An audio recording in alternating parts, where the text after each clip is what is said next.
தீபாவளி சிறப்பு நிகழ்ச்சி அஞ்சு வண்ண பூவே.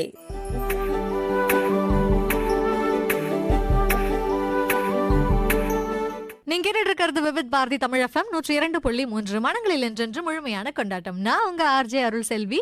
அனைவருக்கும் இனிய தீபாவளி நல்வாழ்த்துக்கள். இன்னைக்கு இந்த தீபாவளியில நம்ம கூட இருக்கும் சிறப்பு விருந்தினர் யார் அப்படின்னு பாத்தீங்கன்னா, எழுத்தாளரும் கவிஞரும் திரைப்பட பாடல் ஆசிரியருமான கார்த்திக் நேதா. அவங்க தான் நம்ம கூட இருக்காங்க. வாங்க பேசலாம். வணக்கம் சார். வணக்கம். வணக்கம் மேம்.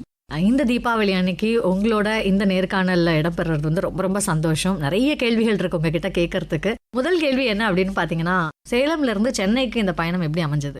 பாடல் நோக்கிய பயணம் தான், ஒரு கனவு பயணம் தான் அது. சென்னைக்குள்ள அல்லது எதிர்முனையில் என்ன இருக்குன்னு தெரியாத ஒரு பனி சூழ்ந்த கனவு தான் என்னுடைய பயணம். அப்படிதான் ஆரம்பிச்சது. ரொம்ப சின்ன வயசுலேயே சென்னைக்கு ஓடி வந்துட்டு பிறகு மீண்டும் ஊருக்கு போய் மீண்டும் கொஞ்சம் படிக்க முயற்சி பண்ணி மண்டைக்குள்ள முழுசா என்ன சொல்றது பாடலாக இருந்ததுனால பள்ளி படிப்புக்குள்ள மண்டை நிற்கல. 11ஆம் வகுப்பு முடிச்சுட்டேன். 12ஆம் வகுப்பு போக வேண்டியது. ஆனால் என்னோட மனசு அங்கே நிற்கலாம். சென்னை கொண்டு போய் விட்டுடுங்க, நான் என்ன வேணா பண்ணிக்கிறேன்னு சொல்லி அப்படிதான் மீண்டும் இங்கே சென்னைக்கு வந்தது. ஒரு ஸ்கூல் பீப்புள் லீடரா ஒரு 250 ரூபா உங்ககிட்ட இருந்ததுல, அதை என்ன பண்ணீங்க? சென்னைக்கு ஓடி வந்ததுக்கு அதுதான் எனக்கு பயன்பட்டது. அந்த 250 ரூபாய்க்கு இன்னைக்கு நான் நன்றியோடு இருக்கிறேன். அப்படி நீங்க அங்கிருந்து வரும்போது உங்களுக்கு ஒரு பயண அனுபவம் வந்து வாழ்க்கையில் என்னைக்குமே நம்ம மனிதர்களை சந்திக்கும் போது புது புது அனுபவம் தான் கொடுக்கும். அதுவும் பயணத்துல கிடைக்கிற மனிதர்கள் வந்து இன்னும் நமக்கு ஒரு மெமரி அதிகமாக தான் கொடுப்பாங்க. ஒரு பயணத்தோட சேர்ந்து அவங்கள சந்திக்கும் போது அவங்களோட இருக்கிற அந்த கலந்துரையாடலா இருக்கட்டும். அந்த வகையில அந்த முதல் பயணம் ஊர்ல இருந்து இங்க வரும்போது உங்க பயணம் வந்து ஒரு ஸ்பெஷலா அமைஞ்சிருக்கு. அதை பத்தி ஷேர் பண்ணுங்களேன். அந்த உள்ள ஒரு பயணத்தை கிளறிவிட்ட ஒரு முதல் பயணமே அப்படிதான் அமைஞ்சது. பெரும்பாலும் சேலம் டவுன்ல எங்க பள்ளி இருந்தது, ஊர் வந்து கிராமத்துல இருந்துச்சு. இதுக்குள்ளதான் என் வாழ்க்கையா இருந்தது. பெரும்பாலும் என் குடும்பத்தோட போறதுனா கூட அந்த சேலத்தோட எல்லைக்குள்ளதான் இருப்போம். முதல் ரொம்ப நெடிய பயணம்னா அந்த ஒரு பயணம் தான். அந்த பயணம் தான் என்னோட வாழ்க்கையை மாற்ற போதுங்கிறது அப்போ தெரியாது. அந்த வயதிற்கே உரிய ஒரு பேரூக்கத்தோடு தான் கிளம்பி வந்தேன். அந்த பயணத்தில் அப்படி நான் கிளம்பி வரும்போது எனக்கு பக்கத்தில் உட்காந்துக்கிட்டு இருந்த ஒருவர், அவர் இன்னமும் கூட அவர் முகம் எனக்கு நினைவில் இல்லை. இன்னைக்கு நான் பார்க்கும்போது அவரும் எனக்கு ஒரு கடவுளாக தான் தெரிகிறார். அப்படி என்னோட வாழ்க்கையை வேற மாதிரியான ஒரு பாதைக்குள்ள போறதுக்கான ஒரு பெரும் சோடை பதிச்சவர் அவர் தான். பேர் எனக்கு நினைவில் இல்லை, ஒரு முகம் நினைவில் இல்லை, ஒரு குரல் எதுவுமே நினைவில் இல்லை. ஆனால் அந்த மனுஷன் தான் என்னோட பாதை மாறதுக்கான ஒரு புள்ளியா இருந்திருக்காருங்கிறது இருக்கு இல்லையா, அது ஒரு பெரிய மேஜிக் தான் எனக்கு பக்கத்தில் அவர் உட்காந்துருக்காரு அந்த மனிதர். இப்போ வைரமுத்தோட புத்தகம் நிறைய படிச்சுட்டு இருந்தேன். அப்புறம் அறிவுமதி அண்ணாவோட கவிதைகள், மு மேத்தா, அப்புறம் நா காமராசு, அந்த புது கவிதை காலகட்டத்தில் எழுதிட்டு இருந்தவங்களோட அத்தனை பேரோட கவிதைகளும் நான் தீவிரமாக அப்போ வாசிச்சுட்டு இருந்தேன். 9வது 8வது படிக்கும் போது நா காமராசனுடைய தாஜ்மஹாலும் சில ரொட்டி துண்டுகளும் அப்படின்னு ஒரு தொகுப்பு, அது ரொம்ப எனக்கு மறக்கவே மறக்காது. தலைப்பு எனக்கு ரொம்ப பிடிச்சிருந்தது. அந்த புத்தகங்கள் எல்லாமே எடுத்து நான் பையில போட்டு வச்சுக்கிட்டு அப்படிதான் ஓடி வரேன். ஒரு 4-5 துணிமணிகள், இங்கே வந்து யார் யாரை பார்க்கணும் அப்படிங்கிற ஒரு முகவரிக்கான குறிப்பேடு, அப்புறம் புத்தகங்கள். அந்த பயணத்தில் போகும்போது எதாச்சும் பையில விட்டு எடுக்கும்போது சிற்பியை உன்னை செதுக்குகிறேன் அந்த தொகுப்பு வந்தது. நான் அதை வாசிட்டே வந்துட்டு இருக்கேன். பக்கத்தில் இருக்கிறவர் என்னை பார்க்குறாரு, அப்புறம் முன்னாடி பார்க்குறாரு, முன்னாடி பார்க்குறாரு. என்ன இவர் நம்மளை பார்த்துட்டு இருக்காரு. 1 மணி நேரம் 1.5 மணி நேரத்துக்கு பிறகு அந்த பயணத்தில் நீங்கள் படிக்கிற புத்தகத்தை நான் படிக்கலாமா அப்படின்னு கேட்டார். அதுக்கப்புறம் சின்ன படிங்கன்னு சொல்லிட்டு நான் கொடுத்தேன். அப்படிதான் பழக ஆரம்பித்தோம். அவரும் புத்தகத்தை கொண்டு படிச்சிருந்தாரு, அப்புறம் மூடி வச்சிட்டாரு. நான் அவரை கேட்குறேன், நீங்கள் என்ன பண்ணுறீங்க? நான் வந்து விவசாயத்துக்கான படிச்சிருக்கேன். இப்போ சென்னைக்கு போயிட்டு அங்கேருந்து நான் இங்கிலாந்து போகிறேன். அங்கே எனக்கு வேலை வாய்ப்பு இருக்குது.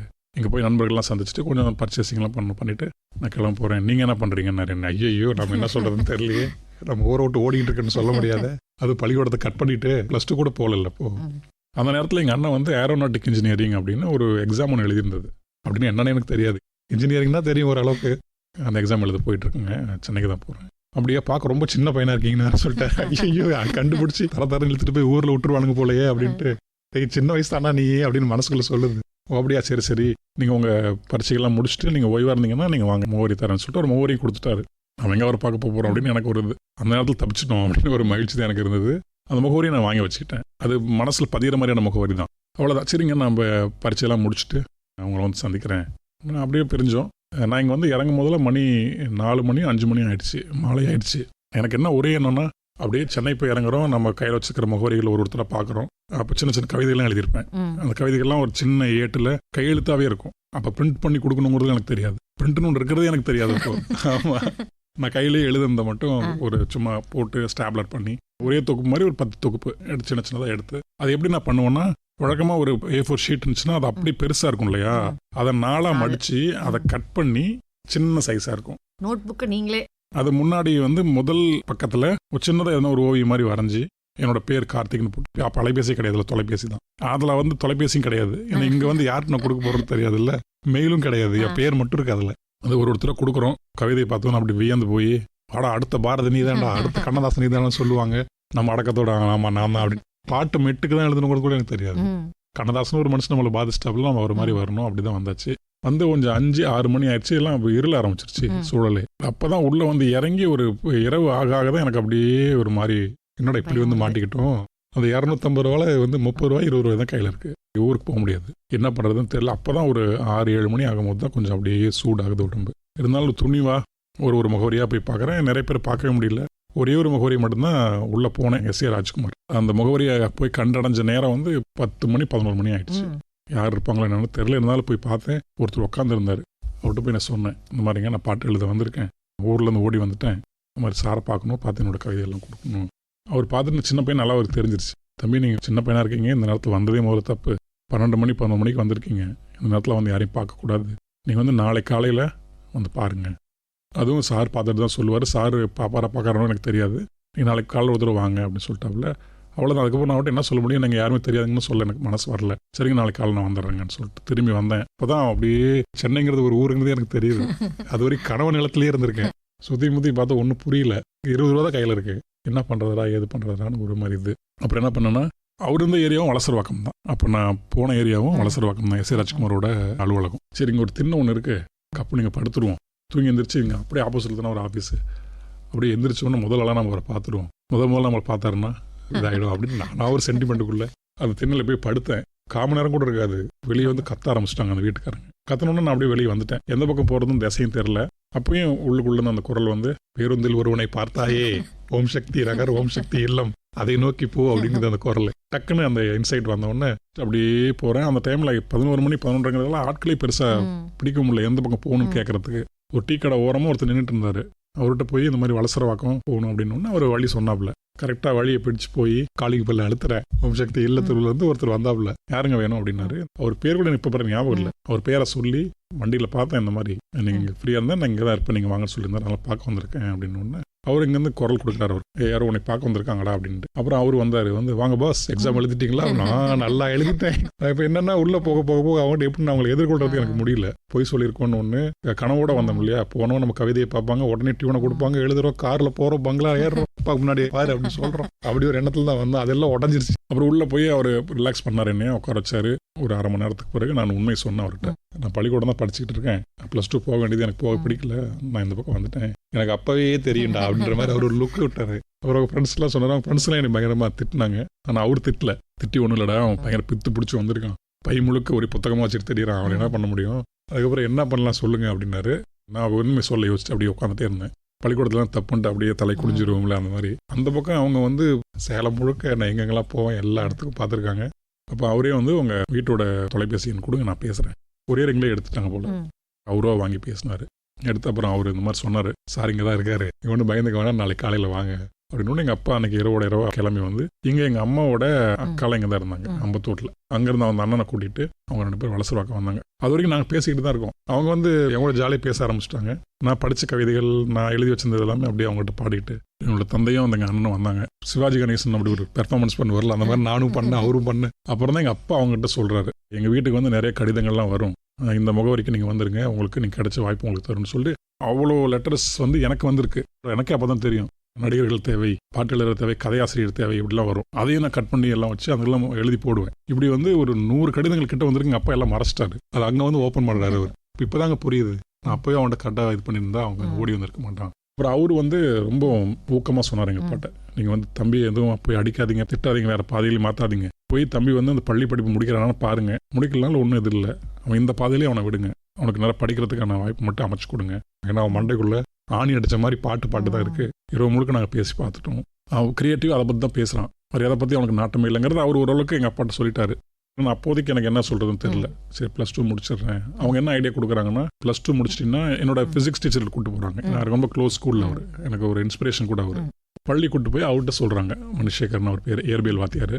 அவர் என்ன ஐடியா கொடுத்தாருன்னா, என்னோட நண்பர்கள் நிறைய பேர் வந்து ஃபிலிம் இன்ஸ்டியூட்டில் கிளாஸ் எடுக்கிறாங்க, நீ அப்படி போகணும் அப்படின்னா முறைப்படி +2 முடிச்சுட்டு ஃபிசிக்ஸில் நல்ல மார்க் எடுத்திருந்தீங்கன்னா உன்னை வந்து கேமரா கோர்ஸே படிக்கலாம் அப்படின்னு சொல்லி அவர் அந்த வழிகாட்டெல்லாம் பண்ணுறாரு. அப்போதைக்கு சரி அப்படின்ட்டேன். +2 அப்ளிகேஷன்லாம் போட்டோம். ஸ்கூலுக்கு போகிற அந்த இடைப்பட்ட காலத்தில் எனக்கு மண்டை நிற்கல. நான் இன்னைக்கே போய் நாளைக்கே பாடலாசிரியர் ஆகி நாளானைக்கே பெரிய கவிஞன் ஆகணும் அப்படின்ட்டு, இந்த 3 நாள் தான் என் வாழ்க்கையில் இருக்குது அப்படின்ற மாதிரியே நான் அடம்பிடிக்க ஆரம்பிச்சிட்டேன். அப்புறம் எனக்கு ஸ்ட்ராங்காக மனசுக்குள்ள என்ன வந்துருச்சுன்னா, பட்டுக்கோட்டையார், கண்ணதாசன், உலகத்தை ஆள்லையா சண்டை போட்டு வீட்டில் அவங்களும் சரி போய் ஒன்றும் பண்ண முடியாது, இந்த பாதை இப்படி தான் போகும் போல அப்படின்ட்டு. அப்புறம் எங்கள் ஃபிசிக்ஸ் டீச்சரும் சரி அவன் போக்கில் விடுங்க பார்ப்போம், இப்போ தான் நிறையா கரஸ்லாம் வந்திருக்கு, தபாலில் படிக்கலாம் இல்லையா, அந்த மாதிரி போட்டோம் அப்படின்னு சொல்லி ஓரளவுக்கு எல்லாருமே ஒரு மனதாக போகலாம் அப்படின்ட்டு. அவங்களுக்கு இஷ்டம் இல்லை, இருந்தாலும் நான் அப்படி பித்து பிடிச்ச மாதிரி நிற்கிறேன். அப்போது இங்கே சென்னைக்குள்ளே எங்கள் அண்ணன் வந்து இன்ஜினியரிங்லாம் முடிச்சுட்டு, எங்கள் அண்ணன் எனக்கு பயங்கர கைடன்ஸ் இன்ன வரைக்குமே. இங்கே வந்து அந்த அட்ரஸ்க்கான புக்ஸே இருக்கு, அதெல்லாம் வாங்கி கொடுத்துட்டாரு. நீ யாரை பார்க்கறதுனாலும் இந்த முகவரியிலேருந்து எடுத்துக்கிட்டு முதல்ல ஃபோன் பண்ணி அப்பாயின்மெண்ட் வாங்கிட்டு, எனக்கு அவர் தான் என்னை முறைப்படுத்தினவர். இவ்வளோ கஷ்டப்பட்டு போராடி நீங்கள் வந்துட்டீங்க, 250 ரூபாயில ஆரம்பிச்சு. இப்போ வந்ததுக்கு அப்புறமா உங்களோட காலேஜெல்லாம் நீங்கள் போனீங்களா எப்படி? அதுக்கப்புறம் எஜுகேஷன்லாம் என்ன? +2 போக வேண்டியது போல கரஸில் போட்டு, கரஸில் நம்ம அந்த சனி ஞாயிறு மட்டும்தான் கிளாஸஸ் நடக்கும். அது எனக்கு பச்சை பாஸில் நடந்தது. சும்மா போய் உட்காந்துட்டு இருப்பேன், எனக்கு முடியவே முடியாது. இன்னமும் சொல்கிறாங்களே தேமா புளிமான்றாங்க, ஐயோ ஏதோ மண்டைக்குள்ள ஒன்று வருது எழுதுறோம், அதுதான் கவிதை நம்புறோம், அப்படி தான் இருந்தது. ஆனாலுமே கவிதைகள் வாசிக்கிறது இதெல்லாம் உண்டு, நிறைய கவிதைகள் வாசிப்பேன். அப்புறம் மீண்டும் தீவிரமாக பாட்டுக்கிட்டு எழுத. அப்புறம் எங்கள் அண்ணன் அவர் அமெரிக்கா கிளம்பின பிறகு நான் அம்பத்தூர்லேருந்து இங்கே வந்து போகிறது எனக்கு சிரமமாக இருந்தது. அதனால் வடபழனியில் ஒரு அறை எடுத்து அங்கே ஒரு 3-4 நண்பர்கள்லாம் ஒன்றா சேர்ந்து, முக்கியமான நண்பர்கள்லாம் அங்கே தான் இருந்தாங்க போல இருக்கேன் அந்த வடபழனி அறையில். அதை பற்றி சொல்லுங்க. எல்லாம் ஒன்றா கூடி தான் இருப்போம். தினமும் மாலை அல்லது இரவானா சந்திச்சிருவோம். நடிகர் விமல் நாங்கள்லாம் ஒன்றா பார்த்துப்போம். நடிகர் சூரி, திண்டுக்கல் சரவணன் தொலைக்காட்சியில் புகழாடு இருக்கு அப்படில அவரு, அப்புறம் ரமேஷ்னு ஒருத்தர் உதவி இயக்குனர், எல்லாம் டீமாக இருந்திருக்கீங்க. ஆமாம், எல்லாம் பக்கம் பக்கமாகவே இருப்போம், தினமும் சந்திச்சுப்போம். இப்படி தான் இருந்தது. அப்போது ரமேஷ்ன்றவர் தான் ஒரு நாள் சொன்னாப்புல, இந்த மாதிரி கலைப்புலி தானு ஒரு படம் தொடங்குறாரு, சிம்பு கதாநாயகன். நான் எனக்கு சொன்னப்போ யுவன் சங்கர் ராஜா இசை, நீ போய் பாரு, அங்கே இளங்கோ படமா? ஆமாம், படத்து பேர்லாம் கூட அப்போ வைக்கல. இந்த மாதிரி முகவரி படம் பண்ணாரே துரை, அவர் தான் இயக்குனர், போய் பாரு, இளங்கோன்னு ஒரு அண்ணன் இருக்காரு, அதனால் நான் சொல்லியிருக்கேன், நீ போய் பாரு, அது என்ன நடக்குதுன்னு பார்ப்போம்னாரு அவர். நினச்சி நிறைய இடங்கள் போகிறோமே, அதே மாதிரி எதுவும் போவோம். அப்படி போகும்போது தான் இளங்கோ பார்த்தோன்னே ஷாக் ஆகிட்டாரு. அவரு என்னடா ரொம்ப குழந்த மாதிரி இருக்கியாடா அப்படின்னாரு. முகத்தில் அந்த தேடல் இருந்துகிட்டே இருக்கும். பாடல் எழுதுவீங்களானே ஒரு டவுட் வந்திருக்கும்ல அவருக்கு. அந்த ஸ்கூல் படிக்கிற பையன் இது தெரியாமல் வந்துட்டு நம்மளோட ஆர்வம் கோளாறுல அப்படின்ற மாதிரி தான் இருக்கும். சரி வா அப்படின்னாரு. அப்புறம் கூட்டு போனாரு. அந்த கையெழுத்து பிரதியெல்லாம் இப்போ சென்னை வந்த பிறகு எங்கள் அண்ணன் கூட இருந்து, எங்கள் அண்ணன் தான் பிரிண்டர் போட்டு கொடுத்துட்டாங்க. ஆமாம், அந்த டைப் பண்ணுறது எப்படி இதெல்லாம் சொல்லி கொடுத்தாரு. இப்போ எதை பார்த்தாலும் அடிக்கிறது கார்த்திக் நேத்தா அப்படி அடிச்சு, ஆனால் அதே ஃபார்மேட் தான், ஒரு படம் கீழே பேரு. ஆமாம், இப்போ என்னன்னா ஒவ்வொரு பக்கத்துக்கும் என்ன கவிதை எழுதிருக்கணும் அதுக்கேற்ற மாதிரியான ஓவியங்கள் நெட்லேருந்து எடுத்து போட்டு அப்படி மேஜிக் பண்ணிட்டேன். அவர்கிட்ட காமிச்சு அவருக்கு பிடிச்சிருந்தது. அப்புறம் அவர் கொண்டு போய் துரைக்கிட்ட அறிமுகப்படுத்தி வச்சார் இயக்குனர்கிட்ட. அவரும் பார்த்துட்டு இளங்கோனை என்ன கேட்டார் அதே தான் அவரும் கேட்டார். தம்பி எது கூட்டு வந்திருக்கு அப்படின்னா, பாட்டு எழுதுறதுக்கு யா அப்படின்னு. நானும் எஸ் சார் அப்படின்ட்டு அவர் பார்த்தாரு. சரி ஓகே, நான் மெட்டுக்கெல்லாம் எழுத தெரியுமா அப்படின்னா, நான் பயிற்சி எடுத்துருக்கேங்க சார் அப்படின்னு நான் சொன்னேன். சரி மெட்டு வரட்டும், இதையும் எழுதி காமி, சரியாக வந்துச்சுன்னா பார்ப்போம் அப்படின்ட்டு. ஒரு வாரமும் ஒரு 10 நாளும் இருக்கும். இப்போ வந்து பிபி நம்பர் தான் இருந்துச்சு, நான் எழுந்த மேன்ஷன் நம்பர் தான், நமக்கு நம்பர் இல்லை. அந்த நம்பருக்கு ஒரு அழைப்பு வந்தது. இப்போ விழுந்து அடித்து ஓடுனேன். கலைப்புடி ஆஃபீஸ் உள்ளே போனேன். அவர் வந்து என்ன பண்ணார், அவங்க உதவி இயக்குனர்கிட்ட கார்த்திக் அந்த மெட்டை கொடுத்து அனுப்பிச்சிருப்பாங்க, எழுதிட்டு வருவான் அப்படின்ட்டாரு. நான் அவங்கள ஃபாலோ பண்ண, இவர் கிளம்பிட்டார் வேற எங்கேயோ. உதவிக்குனர் ஒருத்தர் வந்து கேசட் கொடுத்தாரு, இதில் இருக்கும் நீங்கள் எழுத வேண்டிய மட்டும் நீங்கள் எழுதி கொண்டு வாங்க. மெட்டு எடுத்துக்கிட்டு வந்து என்னோட வாக்மேனில் போட்டு ஒரு 2 நாள் வாங்க எழுதிட்டு சுச்சுவேஷன்லாம் எடுத்து சொல்லிட்டு போயிட்டாரு. கொஞ்சம் தரவுகள்லாம் எடுத்து எழுத வேண்டிய பாட்டாக இருந்துச்சு. முதல் பாட்டு நம்ம கல்கட்டாவை பற்றி எழுதணுங்கிற மாதிரி ஒரு பாட்டு பார்த்து எடுத்துக்கிட்டு ஒரு 2-3 நாளில் நிறைய எழுதி கொண்டு போய் கொடுத்தேன். ஒரு மெட்டு போட்டு அதை செக் பண்ணுறாரு இயக்குனர். மெட்டு ஒரு மாதிரி இருக்கு, இவர் ஒரு மாதிரி பாடுறாரு. இளங்கோன்னு இப்படி பார்த்துட்டே இருக்காரு, என்னடா இப்படி வேற மாதிரி போயிட்டு இருக்கு பாதை அப்படின்ட்டு. அந்த பாடி முடிச்சுட்டு அந்த ரெக்கார்டர் ஆஃப் பண்ணிட்டு இளங்கோனனை பார்த்து அவர் ஒரு மாதிரி சினம் கொண்டு கேட்குறாரு. நான் அதான் சொன்னேன், கை குழந்தைங்களாம் கூட்டு வந்து எழுத வைக்காத, ஏதோ புது பசங்களுக்கு வாய்ப்பு தரணும்னு ரொம்ப ஃபோர்ஸ் பண்ணணும்னு சொல்லி கொடுத்தேன். பாரு என்ன நம்ம எழுதி வச்சிருக்கான், மெட்டுக்கே ஒட்டல அப்படின்னு அவரை கடிஞ்சிக்கிறாரு. அவருக்கு என்ன சொல்றதுன்னு தெரியல. நான் உடனே எனக்கு பொறுக்க முடியல, என்னால் இவரே ஏன் திட்டு வாங்கணும் அப்படின்ட்டு, சரி நீங்கள் தப்பு பாடிட்டு இருக்கீங்க சார் அப்படின்ட்டு. உடனே அவர் என்னை பார்த்தாரு, நீங்கள் எனக்கு கொடுத்தது பாருங்க இது இருக்கு அப்படின்னு சொல்லிட்டு அதை எடுத்துட்டு அந்த கேசட் போட்டோம்னா அந்த மெட்டுக்கு நான் எழுதுந்து கரெக்டாக பொருந்தி இருக்கு. அப்புறம் அவருக்கு என்ன பிடிச்சி போச்சு, இந்த 2-3 நாள் இவ்வளோ எழுதி கொண்டு வந்து கொடுத்துட்டானே பரவாயில்லையா அப்படின்ட்டு. சரி நமக்கு இன்னும் 2 நாள் தான் நேரம் இருக்கு, நீ அதுக்குள்ள பாரு இதுதான் ஒரிஜினல் மெட்டு, இதுதான் நம்ம ஓகே பண்ணது, இதை போய் எழுதிட்டு வா அப்படின்ட்டாரு. ஓகே பண்ணாததுக்கே அவ்வளோ சூப்பராக எழுதிருக்கீங்க. ஆமாம், அவருக்கு அதுதான் பிடிச்சி போச்சு, ஒன்றும் இல்லாததுக்கு இவ்வளோ எழுதிட்டானா அப்படின்ட்டு. இப்போ எனக்கு என்னன்னா, நாங்கள் ஓகே பண்ணி ஆகணும், இது தன்மான பிரச்சனைடா, இளங்கோன பேரை காப்பாற்றணுன்ற மாதிரி ஆயிடுச்சு. அப்புறம் போய் மீண்டும் உட்காந்து நிறைய எழுதி கொடுத்தேன். 50-60 பல்லவி கிட்ட எழுதிருப்பேன். சரணங்களும் அதே மாதிரி நிறையா. அவங்க அதிலேருந்து தெரிவு பண்ணி சூப்பராக எழுதிருக்கடா அப்படின்னாரு. அப்புறம் ஓகே அப்படிதான் ஸ்டார்ட் ஆச்சு மேம். தொட்டி ஜெயால ஆரம்பிச்சு. ஆமாம், யுவன் சங்கர் ராஜா மியூசிக். அப்போ அதன் பிறகு ஹாரிஸ் வந்தார் படத்துக்குள்ள. தொட்டி ஜெயா படத்தில் நான் எழுதின பாடல் மட்டும்தான் யுவன் பண்ணியிருப்பாரு, மற்றதெல்லாம் ஹாரிஸ் பண்ணியிருப்பாரு. அதுல இருந்து அப்புறம் அடுத்த வாய்ப்பு எப்படி கிடைச்சது? இந்த பாட்டு பெருசா மக்கள் மத்தியில் போய் சேரல. ஏன்னா நான் எழுதின பாட்டு வந்து ஆடியோவில் இருக்கவே இருக்காது, கேசட்லையும் இருக்காது, சிடிஸ்லையும் இருக்காது. எங்கேயுமே நீங்கள் அது கண்டுபிடிக்க முடியாது. இப்போ மாதிரியும் கிடையாது சோஷியல் மீடியாவோ இல்லைனா. அப்பெல்லாம் வரும் கேசட்டில் ஒரு 6 பாட்டு இந்த பக்கம் 8 பாட்டு அந்த பக்கம் அப்படி இருக்கிறது தான். 2005 இது. கேசட்டில் இல்லாதனால அந்த படத்துக்குள்ள இருந்து வீடியோவை கட் பண்ணி எடுத்து அதை சிடிஸ் போட்டுட்டு போய் தான் நான் ஒரு இடத்துலையும் கொடுக்குறது.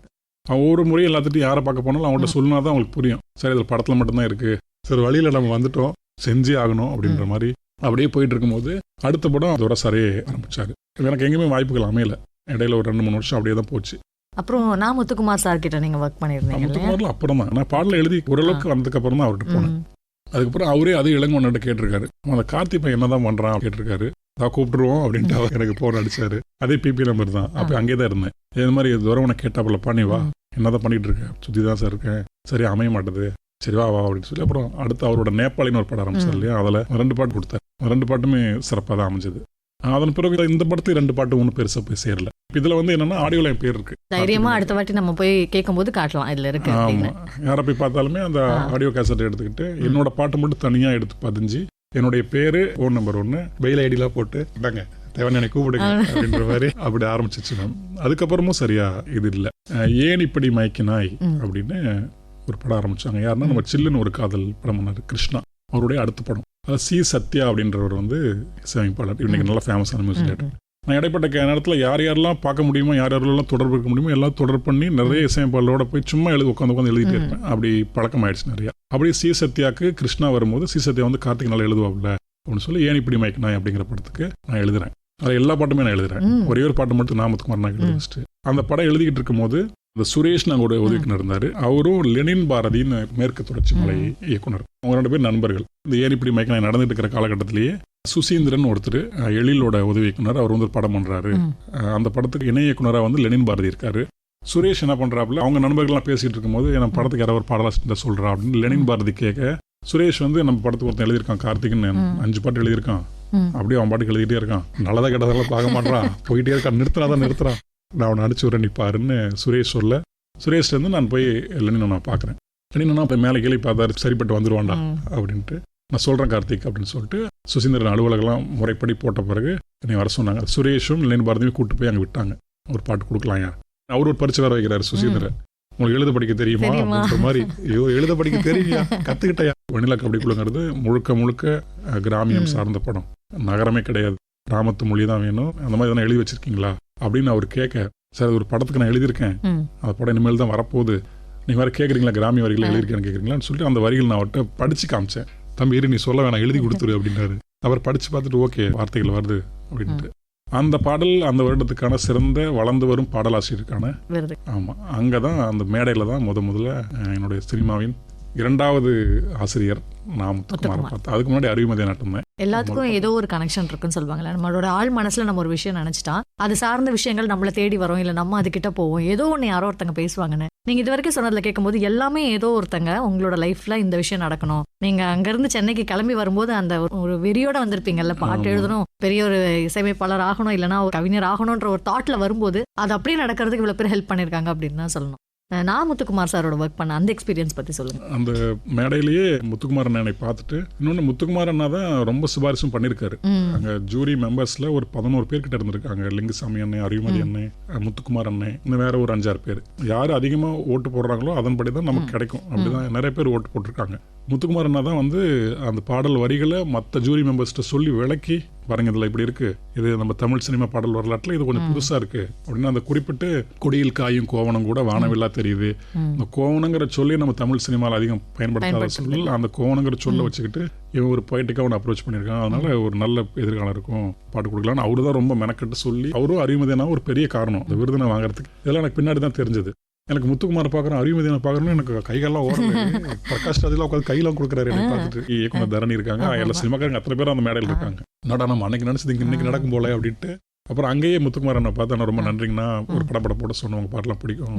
அப்புறம் அறிவுமதினா இருந்தார், அவர்கிட்டயே சொன்னேன், உங்கள் கவிதைகளை நான் ஊரில் இருக்கும்போது படிச்சிருக்கேன், அவர் கவிதை அங்கேயே சொல்கிறேன், அந்த அவளை மேடையிலே அவருக்கு தெரியல, ஓரமாக போய் சொல்லணும் அப்படின்னு இன்னைக்கே சொல்லிடுறா அப்படின்ட்டு என் மனசுல என்ன அறிவுமதின கவிதையில் இருந்து அதெல்லாம் அவர்கிட்டயே சொல்கிறேன். அவரு நல்லது கண்ணுன்னு வழக்கம் போல இன்னமும் அப்படிதான் இருக்காரு, அதே கண்ணு தான் அவருக்கு.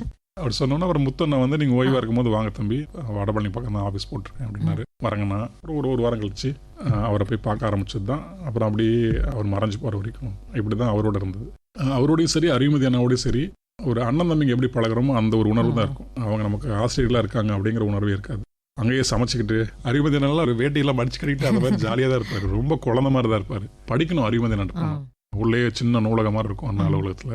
அதுலேயே உட்காந்து நான் பாட்டுக்கு படிச்சுட்டே இருக்க வேண்டியது தான். அண்ணனுக்கு எதனா மெட்டு என்னங்க எந்த வரும் 7-8 பேர் இருந்தோம் அண்ணன்கிட்ட. நிறைய பேர் இருப்பாங்க, வந்து போயிட்டே இருப்பாங்க. அது ஒரு அடையா நெடுங்கதவு, நம்ம தமிழ் புறநானூற்றில் சொல்கிற மாதிரி. அந்த கதவை மூடவே மூடாது. யாராவது ஒருத்தர் வருவாங்க, புத்தகம் படிச்சுட்டு இருப்பாங்க, இல்லை வந்து உட்காந்து எழுதிட்டு போவாங்க. யாராவது ஒருத்தர் வருவாங்க, சமைப்பாங்க, நடந்துகிட்டே இருக்கும். சரி, அங்கிருந்து அதுக்கப்புறமா அடுத்த பயணம் எப்படி அமைஞ்சது உங்களுக்கு?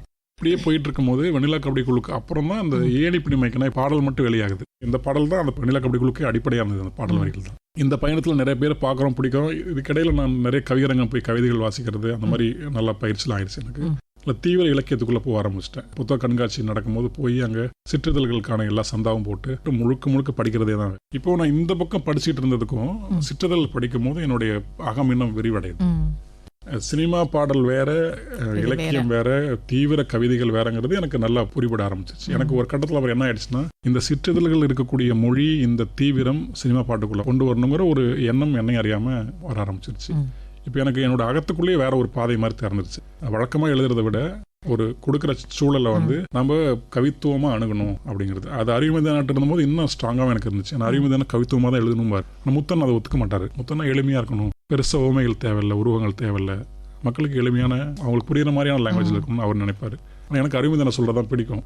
அப்போதான் அது காலத்துக்கு நிற்குன்ற மாதிரி நான் முத்துக்கொண்டு சண்டை போடுவேன். இன்னொன்று, உங்களோட பாடல்கள் பார்க்கும்போது இப்போ இந்த போரானே இல்லைனா காதலே தனிப்பெரும் தீவே, இந்த பாடல்கள்லாம் பார்க்கும்போது அந்த திரைக்கதையோட ஒன்றிச்சு அது பயணிச்சாலும் அதை கேட்கும்போது யார் கேட்குறோமோ அவங்களோட ஒரு லைஃப்ல ஏதோ ஒரு நடந்த ஒரு ரிலேட்டடோட ஒரு இன்சிடென்ட்டோட அப்படியே கனெக்ட் பண்ணிக்கிற மாதிரி இருக்கும். ஐயோ, அது எனக்கு தான் நீங்க எழுதிருக்கீங்க, எனக்கு தான் எழுதிருக்கீங்கன்னு ஒவ்வொருத்தங்களும் சொல்ற மாதிரி நினைக்கிற மாதிரி இருக்கு. அது ரொம்ப க்ளோஸா கனெக்ட் ஆகுது பப்ளிக்கோட அப்படின்ற மாதிரி, லிசனர்ஸோட அப்படின்ற மாதிரி நான் நினைக்கிறேன். எப்படி அது உங்களுக்கு அது தோணுது? இப்படி எழுதுனா கண்டிப்பா பிடிக்கும் அப்படின்னு நினைச்சு எழுதுறீங்களா, இல்ல ஆட்டோமேட்டிக்கா இந்த சிச்சுவேஷனுக்கு இந்த பாட்டு எழுதுனா கரெக்டா இருக்கும்னு நினைச்சு எழுதுறீங்களா? குறிப்பாக தொல்காப்பியர் சொன்னதை நான் அப்படியே கடைபிடிக்க ஆரம்பித்தேன் திரைப்பாடலுக்குள்ள. எனக்கு தெரிஞ்ச அறிவுமதினா அதான் கடைபிடிச்சாருன்னு நினைக்கிறேன். ஆனால் அண்ணனோட மொழிக்கும் என்னோட மொழிக்கும் நிறைய வேறுபாடு உண்டு.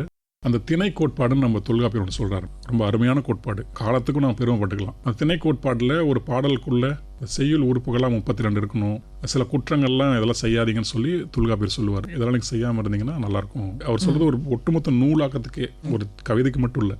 இவர் 32 உத்திகள் சொல்லுவார் தொல்காப்பியர். இதெல்லாம் நீங்கள் வச்சு ஒரு படைப்பு நீங்கள் செய்யும் போது ஒரு அகச்சிறந்த படைப்பாக அது வரும் அப்படின்ட்டு. அப்புறம் இந்த பாக்கள் பற்றி, பாவினங்களை பற்றிலாம் நிறைய சொல்லியிருக்காரு இல்லையா தொல்காப்பியர். இதெல்லாம் மண்டைக்குள்ளே ஏற்றிக்கிட்டு நாம் வந்து இந்த டிவைசஸ்லாம் யூஸ் பண்ணி நாம் பாடலுக்குள்ளே கொடுக்கணுங்கிற எனக்கு ஒரு தாட் வந்துருச்சு. அப்படி என்னென்ன பாட்டெலாம் இது வரைக்கும் வந்திருக்கு அப்படின்னு நான் பார்க்க ஆரம்பிச்சேன். கண்ணதாசன் அந்த மாதிரி நிறைய எழுதியிருக்காரு. அதே மாதிரி புலமை பித்தனோட உச்சி வகுந்து எடுத்து பிச்சிப்பு வச்சுக்கிளி, அந்த பாடலோட அந்த வடிவம் பார்த்தீங்கன்னா ஒரு சங்க இலக்கிய வடிவம். அது உள்ள இருக்கக்கூடிய உள்ளடக்கமும் ஒரு சங்க இலக்கிய உள்ளடக்கம். தொல்காப்பியர் சொன்ன அந்த திணைக்கோட்பாடுக்குள்ள தான் அந்த பாட்டு இருக்கும், ஆனால் ஒரு நாட்டார் மொழியில் இருக்கும். எனக்கு அது மிகப்பெரிய இன்ஸ்பிரேஷனாக இருந்தது. ஒரு எளிய மொழிக்குள்ள ஒரு 2000 வருஷம் முன்னாடி தொல்காப்பியர் சொன்ன அந்த கோட்பாடை உள்ள புகுத்த முடியுது ஒருத்தரால அப்படின்ட்டு. அப்புறம் புலமைப்பத்தனோட பாடலாம் கேட்க ஆரம்பிச்சுன்னா அவர் எல்லா பாடலுமே அப்படிதான் பண்ணியிருக்காரு. அது என்னன்னா, ஒரு பாடலுக்குள்ள அந்த பாடல் நிகழக்கூடிய களம், அந்த புவியியல் இருக்கணும். அந்த புவியியலுக்குள்ள நடமாடக்கூடிய பறவைகள், விலங்குகள், செடிகள், கொடிகள், அதனுடைய பதிவும் அதுக்குள்ள இருக்கணும்.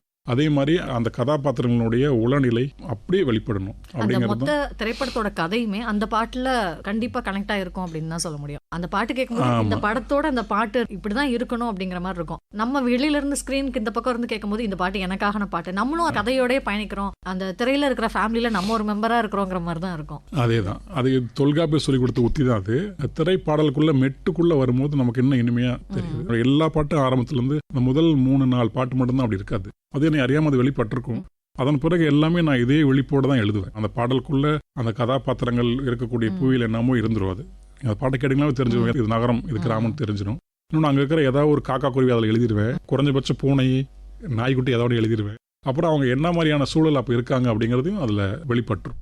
நெற்றிக்கன் திரைப்படத்தில் நீங்கள் ஒரு பாடல் எழுதிருப்பீங்க. எப்பெல்லாம் டவுனாக ஃபீல் ஆகுறோமோ அப்பெல்லாம் அந்த பாட்டை கேட்டால் அவ்வளோ எனர்ஜியாக இருக்கும், ஒரு பூஸ்ட் வரும். அதுவே படைக்கும், அதுவே உடைக்கும், மனம்தான் ஒரு குழந்தை, இதுவும் கடந்து போகும். இந்த இதுவும் கடந்து போகுங்கிற வார்த்தை வந்து லைஃப்பில் எந்த கேட்டகரியில் நான் ரொம்ப ஆடிட்டு இருந்தா கூட இதெல்லாம் அவ்வளோதான், இதுவும் பாஸ் ஆகிடும் அப்படிங்கிற ஒரு ஃபீல் கொடுக்குற ஒரு வேர்ட்ஸ். அந்த பாட்டு, அந்த படத்தில் ஒர்க் பண்ண எக்ஸ்பீரியன்ஸ் பற்றி சொல்லுங்கள். கொரோனா டைமு விக்னேஸ்வரன் தான் கால் பண்ணி பேசினார். அவர் தான் படத்துக்கு தயாரிப்பாளர். அவர் சொன்னது ஒன்று தான், கார்த்திக் இதுவும் கடந்து போகும்னா பாட்டோட கான்செப்ட். பார்வை இருந்திருக்கும், ஆனால் பார்வை போயிருக்கும். அந்த பெண்ணுக்கும் ஒரு ஊக்கமாக இருக்கணும், கேட்குறவங்களுக்கும் ஊக்கமாக இருக்கணும் அப்படின்னு சொல்லிட்டாப்புல. இந்த இதுவும் கடந்து போகுங்கிறது என்னோட வாழ்க்கையில் எனக்கு இன்னும் பயன்படுற ஒன்று. அந்த பாடலை எழுதுறதுக்கு முன்னாடியிலேருந்து இந்த கீப் இட் சிம்பிளும் திஸ் டூ ஷால் பாஸ், இது ரெண்டுமே நான் வாழ்க்கையில் கடைபிடிக்கிற ஸ்லோகங்கள். அவர் இந்த பாட்டும் கொடுத்த உடனே நம்ம அதை கடைபிடிச்சிட்டு வரதான் எழுத சொல்கிறாலும் ரொம்ப ஈஸியாக எனக்கு போச்சு. படத்துக்குள்ளேயே இந்த பாட்டு முடிஞ்சிட வேணாம் அப்படிங்கிறதும் நாங்கள் டிஸ்கஸ் பண்ணி முடிவு பண்ணோம். ஏன்னா அந்த காலகட்டம் கொரோனாவாக இருக்கிறதுனால இந்த பாடல் மூலமா நம்ம அடுத்தவங்களுக்கு ஊக்கம் இருக்கலாம் அப்படின்ற மாதிரி பேசி தான் அப்படி எழுதுனது. அதே மாதிரி தக் லைஃப் படத்துல அதுல ஒர்க் பண்ண எக்ஸ்பீரியன்ஸ் பத்தி சொல்லுங்க. ஆமாம், எனக்கு பெரும் கனவு. ஆமாம், ஏஆர் ரகுமானும் கனவு, மணி சாரும் கனவு. மெட்ராஸ்க்கு ஓடி வந்த முதல் நாள் இருந்து யார் யாரெல்லாம் பார்க்கணும்னு ஒரு லிஸ்ட் இருந்தது பார்த்தீங்களா, அதில் இவங்களாம் இருந்தாங்க. அவங்களாம் அப்போ பார்க்கறதுக்கு வாய்ப்பே அமையல. அப்புறம் காலப்போக்கில் நம்ம அப்படியே நம்ம பார்த்துட்டு இருக்கும்போது அவங்க அலுவலகத்துலேருந்து அழைப்பு வந்தது, மணி சார் ஆஃபீஸ்லேருந்து. முன்ன மாதிரி அந்த படப்படப்பெல்லாம் இப்போ இல்லை. அவங்க ஒரு பாட்டு கேட்டாங்கன்னா நம்ம 100 பாட்டு எழுதணுண்டாங்கிற அந்த ஊக்கம் அதிகமாகிடுச்சு. மணி சார் ரொம்ப எனக்கு பிடிக்கும். அதை விட ரகுமான் சார் ரொம்ப பிடிக்கும். ரகுமான் இசையமைப்பாளராக மட்டும் இல்லாமல் அவர் மனிதராகவே ரொம்ப எனக்கு பிடிக்கும். மணி சாரை பற்றி நமக்கு அவ்வளோ தெரியாது, ஆனால் ரகுமானை பற்றி நிறைய கதைகள் நமக்கு தெரியும்.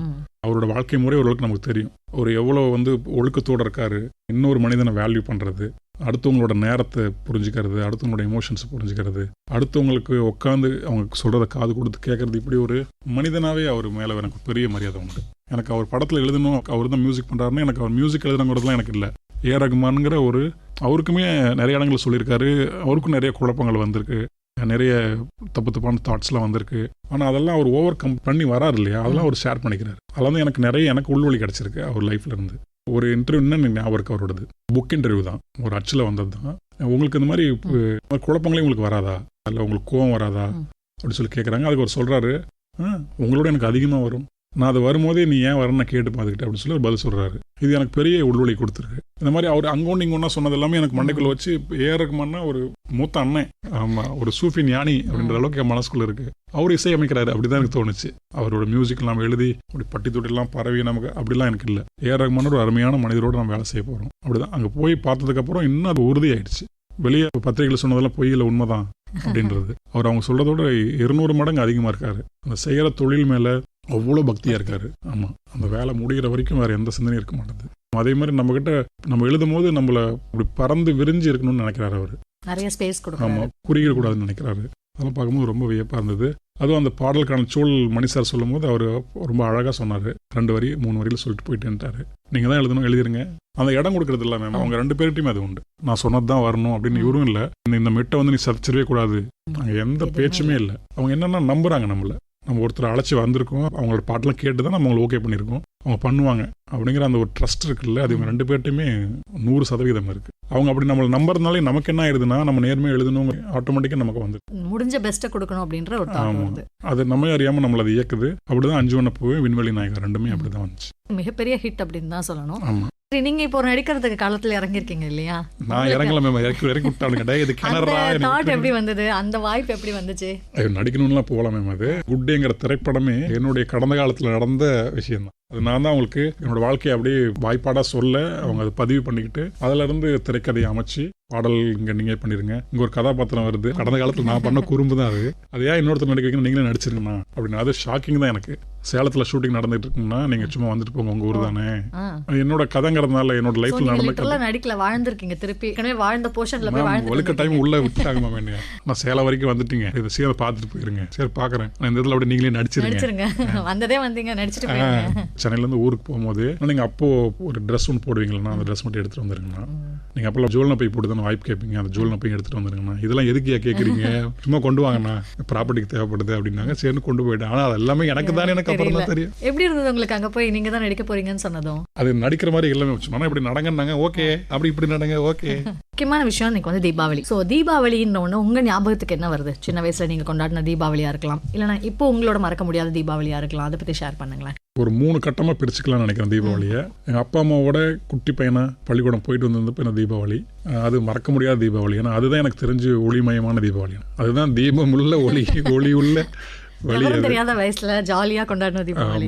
புஷ்வானை சுத்திக்கிட்டு அது இது ஒரு மாதிரி ஒளிமயமான ஒரு தீபாவளி தான் அது. அதன் பிறகு நான் சென்னையெல்லாம் வர ஆரம்பிச்சேன் இல்லையா, இங்க எனக்கு என் கூட தனிமையும் வந்தது. அப்பா அம்மா அங்க இருக்காங்க, நான் இங்க சென்னைக்குள்ள இருக்கேன், என்னுடைய நிறைய பழக்கங்கள்லாம் இருந்தது. இதனால நான் ரொம்ப தனிமையா இருந்தேன். சென்னைக்குள்ள இருந்த வரைக்கும் எனக்கு பெருசா தீபாவளிங்கிறது இல்லை. தீபாவளின்னு ஒரு நாள் வரும், அன்னைக்கு ஊர் அத்தனை பேருக்குமே விடுமுறை. நமக்கு ஒரு தனிமைக்குள்ள சென்னை வீதிக்குள்ள அப்படியே பட்டாசு நிறைஞ்ச சாலைகள் நடந்து போயிட்டு வரது மட்டும்தான் எனக்கு தீபாவளியா இருந்துச்சு. கல்யாணம் ஆன பிறகு வந்த தீபாவளி ஒன்று இருக்கு இல்லையா, மீண்டும் குழந்தை பருவத்தில் இருந்த அந்த ஒளிமயமான தீபாவளி இப்போ மீண்டு வந்திருக்கு. இப்படி ஒரு 3 தீபாவளி இருக்கு. இல்ல அந்த ஒளியே அற்ற, கொண்டாட்டமே அற்ற, மகிழ்ச்சி அற்ற தீபாவளி தான் எனக்கு வாழ்க்கையை ரொம்ப ஆழமா சொல்லிக் கொடுத்த தீபாவளிகள். அந்த தீபாவளிக்கு தான் எனக்கு நன்றி. அந்த தீபாவளியால தான் தீபாவளியும் இப்ப இருக்கிற தீபாவளியும் கனெக்ட் பண்ணிக்க முடியுது. ஒரு நல்ல மெமரிஸும் இருக்கு. அதே நேரத்துல தீபாவளி இப்படி தனிமையில நான் இருந்தேன் அப்படிங்கிறதுக்கான ஒரு சூழலையும் நீங்க அது ரொம்ப சொல்லிக் கொடுத்துச்சு மேம். அந்த நாட்களே அற்ற, பட்டாசு ஒளிகளே அற்ற, ஒளிமயம் எதுவுமே இல்லாத அந்த தீபாவளி தான் எனக்கு ஒளியோட வேல்யூ சொல்லி கொடுத்தது. ஒளியற்ற தீபாவளி தான். அதுதான் ஒளி ஏத்தி இருக்கு உங்க வாழ்க்கையில. ஆமா. சூப்பரா நீங்க சொல்லிட்டே இருக்கீங்க, கேட்டுட்டே இருக்கணும் அப்படின்னு எனக்கு தோணிட்டே இருக்கு. ஆனா நேரம் பத்தல அப்படிங்கிற காரணத்தினால தீபாவளி அன்னைக்கு நேயர்களுக்கு நீங்க என்ன சொல்லணும்னு நினைக்கிறீங்க? எனக்கு ஒன்னே ஒன்று தான் சொல்லணும்னு தோணுது. அந்த பண்டிகைகள் எல்லாம் உருவாக்கப்பட்டது ஒரே ஒரு காரணத்துக்காக தான் நான் நினைக்கிறேன். இந்த மக்கள் திரள் ஒன்னா இருக்கணுங்கிறதுக்காக தான். ஒன்னா இருந்து அந்த மகிழ்ச்சியோட உரையாடி கூட வேண்டியதில்லை. மனிதர்கள் ஒருத்தரோட ஒருத்தர் ஒன்னா இருந்தாவே போதுங்கிறதுக்காக தான் எனக்கு தெரிஞ்சு பண்டிகைகள்லாம் உருவாக்கப்பட்டது. அதுவும் தீப ஒளிங்கிறது பழங்குடி இனமா நாம இருந்த காலத்துல இருந்தே ஒளி நமக்கு ஒரு பெரிய வழிகாட்டியா இருந்திருக்கு. நமக்கு இறைத்தன்மையா இருந்திருக்கு. அந்த ஒளியும் ஒரு குறியீடு தான். மகிழ்ச்சிக்கு ஒரு குறியீடாக தான் நம்ம ஒளியை வச்சிருக்கோம். நம்மளுடைய மரபுல இலக்கியத்திலையும் சரி, சமய ரீதியாகவும் எல்லா சமயங்களிலும் நம்ம கீழே தைய சமயங்கள் எல்லாமே ஒளி ஒரு பெரும் குறியீடாக தான் வச்சிருக்கு. ஒரு விடியலுக்கான குறியீடாக வைக்குது. அது ஒரு பண்டிகையாக நம்ம வச்சது காரணமே நம்ம அத்தனை பேருக்குமே அது விடியலாக இருக்கணுங்கிறதுக்காக தான். பிரிவா பகுதியாக இல்லை. ஆக தீபாவளியை ஒன்று மண்ணா சாதி, மத, இன, ஆண், பெண், வர்க்க பேதம் எல்லாத்தையும் கடந்து இல்லை ஒன்று மண்ணா நம்ம ஒளி ஏந்தி கொண்டாடணும்னு நினைக்கிறேன். அந்த ஒளி புறத்தில் மட்டும் இல்லாமல் நம்மளோட அகத்துக்குள்ளேயும் முடியாத ஒளியாக இருந்துச்சுன்னா யாதும் ஊரே யாவரும் கேளீர். அதற்கான ஒரு பண்டிகை அந்த தீபாவளி இருக்கட்டும் நான் கேட்டுக்கிறேன். ரொம்ப அழகா சொன்னீங்க. நிஜமாவே இந்த தீபாவளி பண்டிகை கூட சேர்ந்து உங்களோட இந்த இன்டர்வியூ இன்னும் மறக்க முடியாத ஒரு ஸ்பெஷல் தீபாவளி ஆக்கும் அப்படின்னு தான் நான் நம்புறேன். எனக்கு ரொம்ப மகிழ்ச்சி. நீங்க பேசிட்டு இருக்கும்போது தீபாவளி தான் அது. இவ்வளோ நேரம் பொறுமையா கேட்ட எல்லா கேள்விக்கும் ரொம்ப இனிமையா நீங்க பதில் சொன்னீங்க. ஒரு இன்டர்வியூ மாதிரியே இல்ல, சின்ன கான்வர்சேஷன் மாதிரி, சின்னன்னு சொல்லக்கூடாது, ஒரு பெரிய கான்வர்சேஷன் மாதிரி ரொம்ப அழகா இருந்தது. கேட்டுட்டே இருக்கலாம் போலதான் இருந்தது. இதுக்கு எண்டு கடை இல்ல அப்படிங்கிற தான் இருந்தது. ரொம்ப ரொம்ப தேங்க்ஸ் உங்களோட பிஸி ஷெட்யூல்ல இந்த இன்டர்வியூ கொடுத்ததுக்கு. எனக்கும் மிக்க மகிழ்ச்சி மேம். மறக்க முடியாத இனிமையான ஒரு தீபாவளியா அமைஞ்சதுக்கு உங்களுக்கு இன்னொரு நன்றியும் சொல்லிக்கிறேன். இதோட நான் உங்க ஆர்ஜி அருள் செல்வி கிளம்பும் நேரம் வந்தாச்சு. இணைந்திருங்கள் விவித் பாரதி தமிழ் FM 102.3. மனங்களில் என்றென்று முழுமையான கொண்டாட்டம். நேயர்கள் அனைவருக்கும் இனிய தீபாவளி நல்வாழ்த்துக்கள்.